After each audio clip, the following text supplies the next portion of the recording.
How to force restart your Android device. This tutorial shows you how to reset your device when it becomes unresponsive or frozen.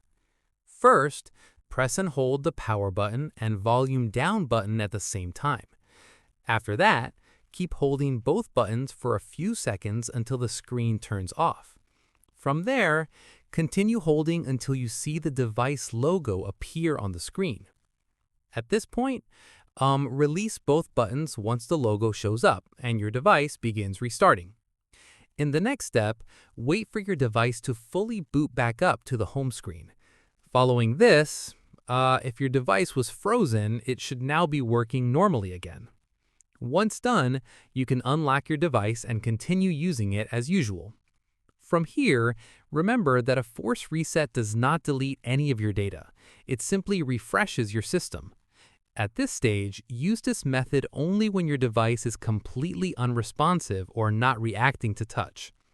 After this, if the issue keeps happening, you may need to check for system updates or restart your device regularly.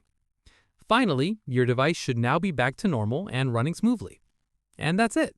If this reset guide helped you fix your frozen device, give it a like, subscribe for more Android tutorials, and tap the bell icon for updates. See you in the next one.